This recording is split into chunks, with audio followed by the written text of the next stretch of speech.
I have been doing the Kedarkantha trek for almost 10 years now, and I've done it in all seasons, in winter, in spring, in summer, in autumn, and I've done it multiple times because we run a lot of programs on the Kedarkantha trail. And what I really like about Kedarkantha is that it is perhaps more beautiful in the spring and summer and autumn seasons than it is in winter. I know Kedarkantha people see it as a winter trek, and that's how most of our country sees, and that's where the most of the crowd is.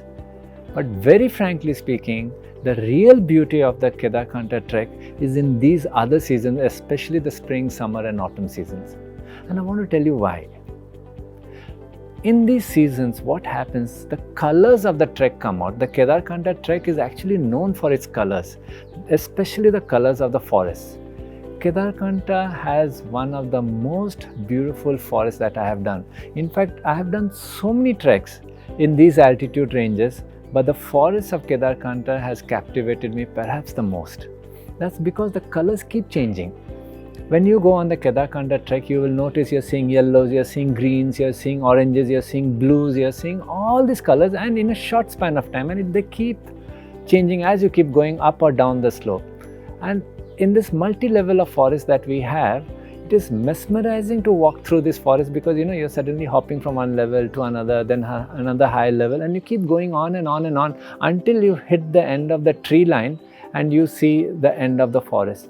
And the variety in the forest, you're going to see the coniferous trees, you're going to see the rhododendron trees, you're going to see the oak trees, you're going to see the chestnut trees, you're going to see the walnut trees, you're going to see the maple trees, and it just goes on, and that's why the colors. And that's why this extreme variety in this trek, which I really love about the Kedarkantha forest. Just for the forest, you must do it in these other seasons. But what you will really like, and which is absolutely not there in most treks, are the clearings. Now, clearings, if you haven't been on one, is one of the most beautiful part of any trek, because clearing is what? It's an open grassy meadow right in the middle of a forest. So it's usually surrounded by a thick dark forest, and you have this open grassy meadows, green lush in color, and the deep dark forest surrounding it.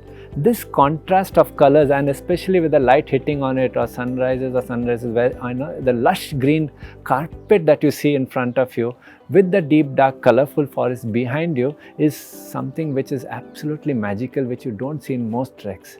And in Kedarkantha, you move from one clearing to another, and it goes on and on until you come to the end of the tree line. And what's even better is most of our campsites are in these clearings, which makes even camping there and doing the trek a very magical experience. So just for this clearing, just for this forest, I would like to do this Kedarkantha trek. Yes, I'm not taking anything away from the summit climb, the adventure that you get there. I'm not taking anything away from it. But Kedarkantha is a very unique trek. In fact, it's one of the best treks of our country. But don't see Kedarkantha as a winter trek. See it as one of the best treks that you will ever do, even in spring, summer or autumn season. And that's what I want to tell you, that don't miss out on this aspect of Kedarkantha, which many people are already missing out.